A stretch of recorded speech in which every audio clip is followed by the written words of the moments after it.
On parle aujourd'hui des middle managers. Est-ce que ça vous dit quelque chose? Alors, les middle managers, c'est ceux qui sont dans l'entreprise opérationnelle, sur le terrain, qui dirigent des équipes. Et on va en parler avec vous, Marine Rollier. Vous êtes manager chez SIA Partners. Oui. Merci d'être avec nous. On vous invite parce que vous avez sorti un papier, une tribune sur ce sujet.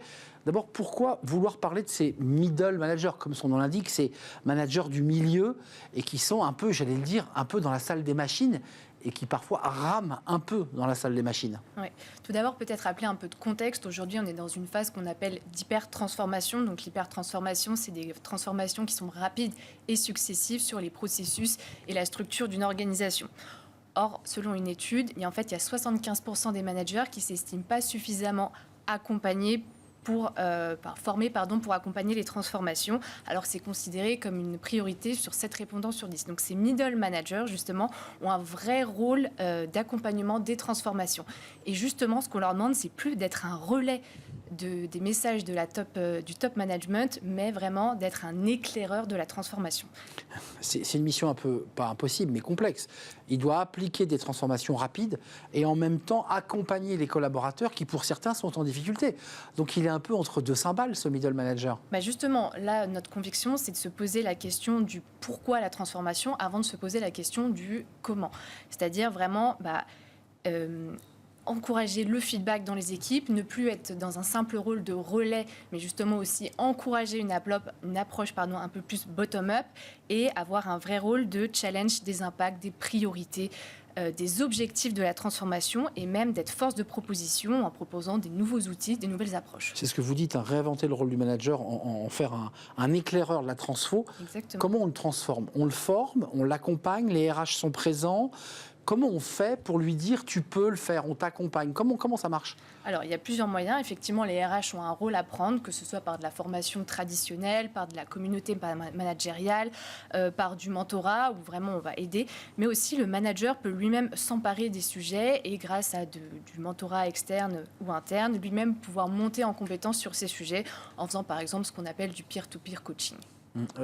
L'enjeu pour vous et le fait que vous adressiez ce sujet, c'est quoi? C'est d'éclairer les COMEX, les dirigeants, les top managers, en leur disant attention, laissez pas comme ça vos managers livrer eux-mêmes. Exactement. En fait, c'est eux souvent qui vont porter la transformation au sein des équipes. Donc, c'est important déjà qu'ils aient la primeur des informations. C'est souvent pas forcément le cas. C'est clairement pas le cas. Donc voilà, qu'ils aient la primeur, qu'ils puissent eux-mêmes s'approprier les objectifs de la transformation et avoir les remontées du terrain pour qu'après, ils puissent transmettre les objectifs. Dans le papier, dans votre tribune, il y a un rapport au droit à l'erreur. C'est-à-dire qu'on transforme très vite et forcément, il y a de la casse. Il y a des use cases, on transforme.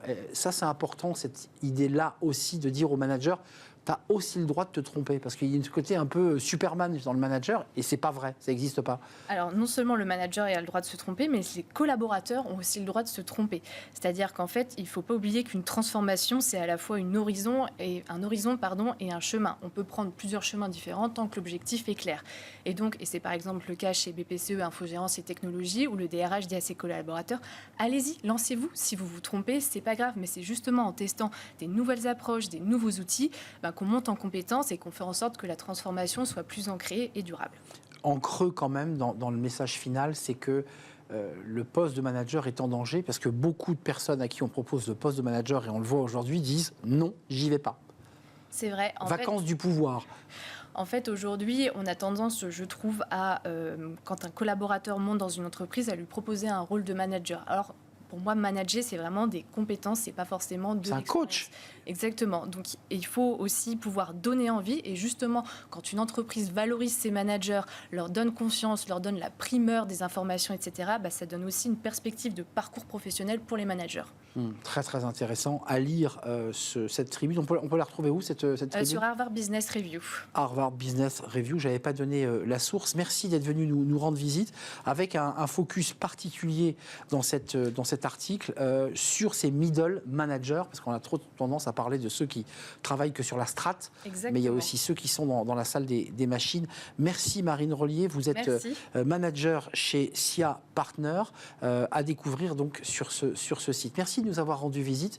On tourne une page, on s'intéresse au handicap et au métier du numérique. C'est un secteur qui recrute énormément d'une manière générale et qui laisse aussi une large place aux personnes en situation de handicap. On en parle tout de suite dans le cadre de de la semaine des métiers du numérique et j'accueille mes invités, c'est le Cercle RH.